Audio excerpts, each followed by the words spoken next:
So dahil binanggit mo na mataas ang level ng HSCRP ng pasyente, Oo. anong ibig sabihin nito?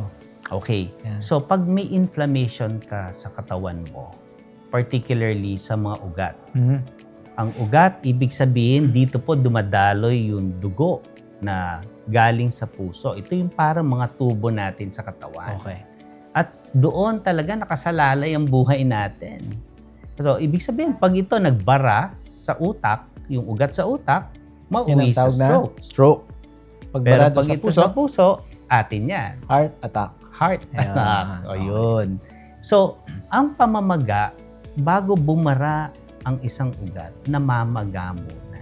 Ayun. Maganda yun Oo. Bago bumara, mamamaga muna.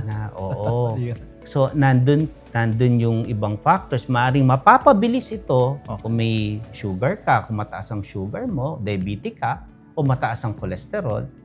Pero pag nandun na siya, namamaga mo na siya, yun ay masama. No? So, yun ang hindi mo nararamdaman. Pero bigla na lang babara.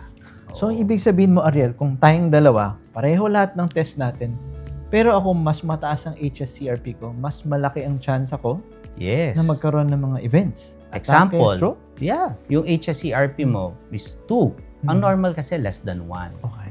Pag lumitaw na 2 ka, ibig sabihin 1.5 times kang at risk sa akin.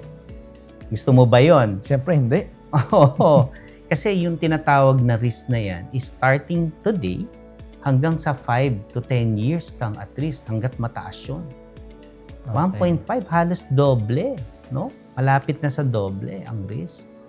O ngayon, dahil kinakausap din natin mga pasyente natin, baka tanongin na, Dok, paano ba umaakit yung HSCRP? Meron ba akong mga ginagawa sa pang-araw-araw na buhay na nagpapaakit ng HSCRP?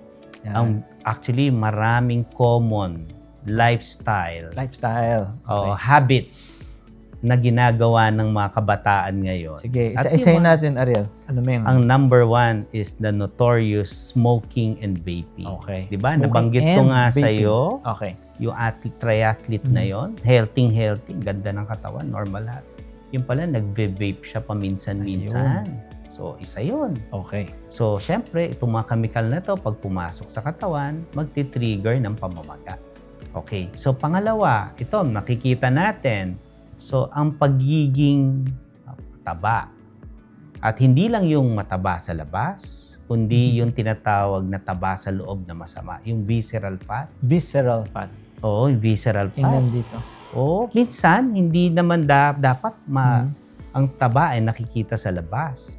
Pero yung taba na nasa loob, marami dyan, tama lang ang katawan nila, pero mataas ang visceral fat. So, looks can be deceiving pala. Yes. So, ang visceral fat, ito po yung taba na nasa loob, nasa labas ng organs natin.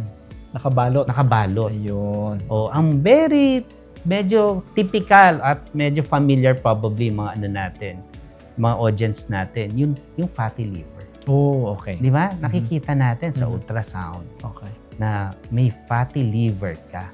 So, parang isang senyales yon na baka yung visceral fat mo mataas. Yan. At At- anong ginagawa ng mga pasyente kaya nagkakaroon sila ng fatty liver at saka visceral fat? O yan, syempre, lifestyle ulit. Dahil, Anything in excess, alam naman natin, mapupunta sa atay, matatago doon as fat. So, sugar, yan, mga carbohydrate, no? Mga soft drinks. Okay. Yan. Sobra sa Andy Rice. yan.